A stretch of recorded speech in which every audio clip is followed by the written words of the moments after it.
Hello everyone, welcome to RS3 classes. Student, हम लोग RRB NTPC CBT 1 exam का solution paper देख रहे हैं। आप लोग जैसा कि जानते हैं RRB NTPC में 100 क्वेश्चन आते हैं, तो उसमें से जितने भी GK GS के 40 क्वेश्चन आते हैं। तो जितने भी GK GS के क्वेश्चन हैं वो सब इस वीडियो में इंक्लूड है, इसमें शामिल किए हैं। यह 30 दिसंबर द्वितीय पाली में जो पेपर हुआ था उसी में जितने भी GK GS के क्वेश्चन आए थे तो वो सब इसमें शामिल किए गए हैं। तो आप लोग इसे ध्यान से देखिएगा। देखिए स्टूडेंट, मतलब प्रीवियस पेपर देखने से यह पता चलता है कि किस प्रकार से क्वेश्चन पूछे जा रहे हैं और आगे कैसे पूछे जाएंगे, चाहे वो करेंट का हो चाहे जिस भी सब्जेक्ट का हो। तो इसे आप लोग ध्यानपूर्वक देखिएगा और इसके पहले भी मैंने क्लास बनाया है तो उसे भी आप लोग देख लीजिएगा। तो चलिए हम लोग स्टार्ट करते हैं सबसे पहले। और आप लोग मेरे क्लास को लाइक, सब्सक्राइब, शेयर, कमेंट ज़रूर कर दिया करिए। तो चलिए पहला क्वेश्चन देखते हैं। क्या आया था? भारत रत्न का प्रावधान कब पेश किया गया था? तो कब पेश किया गया था भारत रत्न का प्रावधान? तो 1954 में। 1954 में। आगे क्वेश्चन देखते हैं हम लोग दूसरा। क्या आया था कि सेवा क्षेत्र किसी अर्थव्यवस्था के डैश का एक हिस्सा है, यानी सेवा क्षेत्र किस अर्थव्यवस्था का हिस्सा है? तो यह तृतीय क्षेत्र में आता है, सेवा क्षेत्र। आगे क्वेश्चन हम लोग देखते हैं। सार्क में कितने सदस्य देश शामिल हैं? सार्क में कितने सदस्य देश शामिल है यह बताना है। तो 8 देश शामिल हैं। 8 देश शामिल हैं सार्क में। और आगे क्वेश्चन है चौथा। अंग्रेजों ने मैसूर के साथ कितने युद्ध लड़े थे? तो कितने युद्ध लड़े थे अंग्रेजों ने मैसूर के साथ? तो 4 युद्ध लड़े थे। 4 युद्ध लड़े थे। और कोल्लेरू झील किस भारतीय राज्य में स्थित है? यानी कोल्लेरू झील कहाँ पर स्थित है, किस राज्य में? तो यह आंध्र प्रदेश में स्थित है, आंध्र प्रदेश में। और 2016 में 2020 में पेपर हुआ था तो 2016 का करेंट पूछा गया था, तो वह है इसमें। तो 2016 में भारत में स्मार्ट शहरों के रूप में विकसित किए जाने के लिए पहले बैच में कितने शहरों का चयन किया गया था? तो कितने शहरों का चयन किया गया था? तो 20 शहरों का चयन किया गया था, 20 शहरों का। और ताजमहल परिसर का निर्माण लगभग कब शुरू किया गया था? तो कब शुरू किया गया था? तो 1632 में। 1632 में शुरू किया गया था। और बल की एसआई क्या है, इकाई क्या है? बल की एसआई इकाई क्या है? तो आप सभी को यह बताना है। तो क्या होता है? न्यूटन होता है। आगे हम लोग देखते हैं 9 क्वेश्चन। भारत के संविधान के किस भाग में भारत के नागरिकों के मौलिक अधिकार मौजूद हैं? तो किसमें मौलिक अधिकार हैं, किस भाग में? तो भाग 3 में। और बरगद के पेड़ का वानस्पतिक नाम क्या है? तो क्या है बरगद के पेड़ का वानस्पतिक नाम? तो फाइक बैगलेसिस। और किसी वस्तु को खरीदना एवं बेचना तकनीकी रूप से जाना जाता है। तो तकनीकी रूप से क्या कहा जाता है? ई व्यापार। और 1931 में निम्नलिखित में से कौन इंडियन नेशनल कांग्रेस के अध्यक्ष थे? तो कौन थे? तो वल्लभ भाई पटेल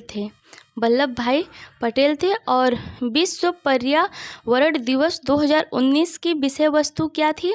तो उस समय विषय वस्तु क्या थी? वायु प्रदूषण। और 2024 की थीम क्या है विश्व पर्यावरण दिवस की? आप लोग कमेंट बॉक्स में ज़रूर कमेंट करिएगा अगर पता हो तो। और आगे हम लोग क्वेश्चन देखते हैं। निम्नलिखित में से भूतपूर्व आंध्र प्रदेश का शास्त्रीय नृत्य कौन सा है? तो कौन सा है? तो कुचिपुड़ी है। और भारतीय राष्ट्रीय कांग्रेस का पहला अधिवेशन कब आयोजित किया गया था? तो कब आयोजित किया गया था? तो दिसंबर 1985 में। और आगे क्वेश्चन है, निम्नलिखित में से किस राज्य ने महिला उन्मुख समुदाय आधारित गरीबी उन्मूलन कार्यक्रम कुटुंबश्री को लागू किया है? तो किसने लागू किया है बताना है। तो केरल सरकार ने। आगे प्रश्न देखते हैं, जनगणना से क्वेश्चन आया है। 2011 की जनगणना के अनुसार भारत का सर्वाधिक साक्षर राज्य कौन सा है? तो केरल है। आगे क्वेश्चन है, दहेज प्रतिषेध अधिनियम कब लागू किया गया था? तो कब लागू किया गया था? तो 1961 में।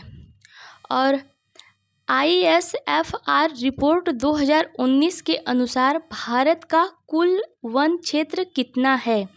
तो कितना है कुल वन क्षेत्र? तो देश के कुल भौगोलिक क्षेत्र का 21.67% है।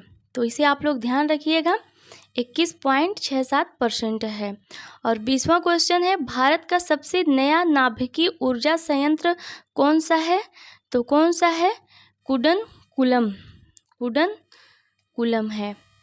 और व्यपगत का सिद्धांत नीति किसने तैयार की थी? तो लॉर्ड डलहौजी ने।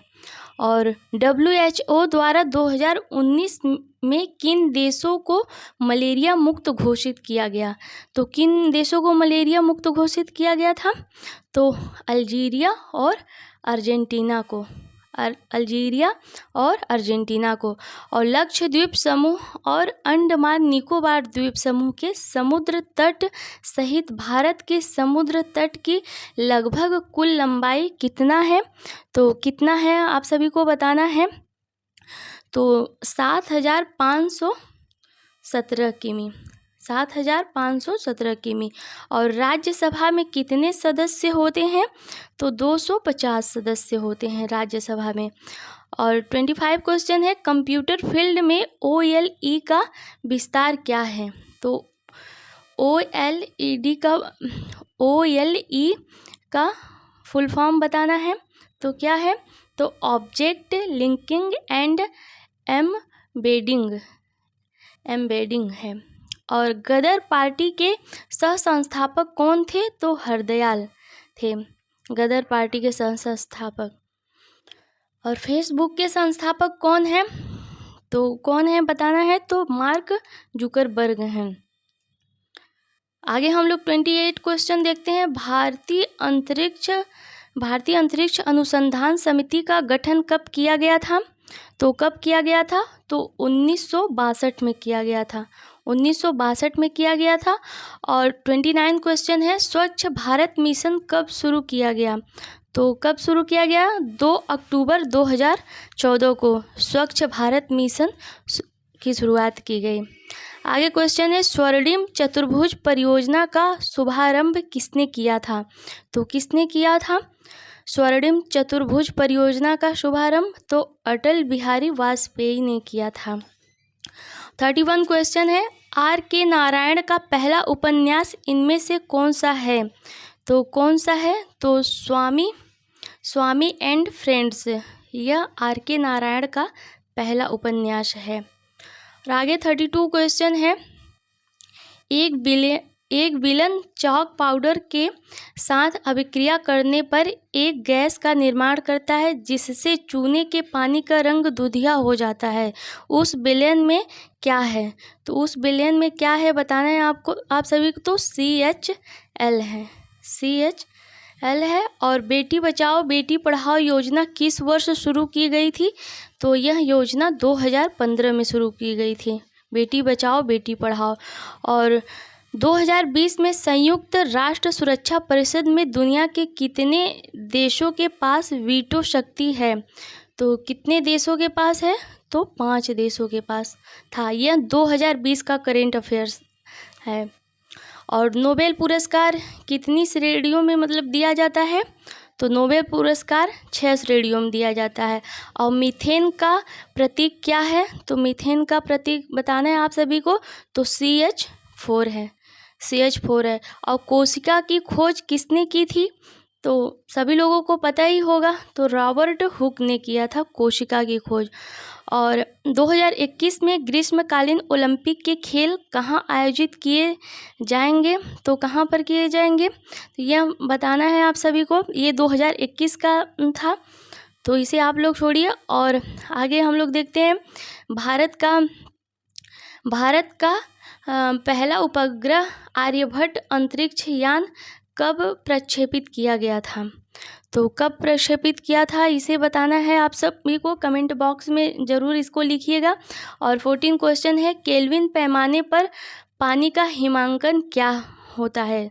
तो क्या होता है, तो 273.15 के होता है केल्विन पैमाने पर पानी का हिमांकन। तो ये 40 क्वेश्चन थे स्टूडेंट, जो 30 दिसंबर 2020 को क्वेश्चन द्वितीय पाली में पूछा गया था। तो आप लोग मेरी क्लास को लाइक, सब्सक्राइब, शेयर, कमेंट ज़रूर कर दीजिएगा। धन्यवाद।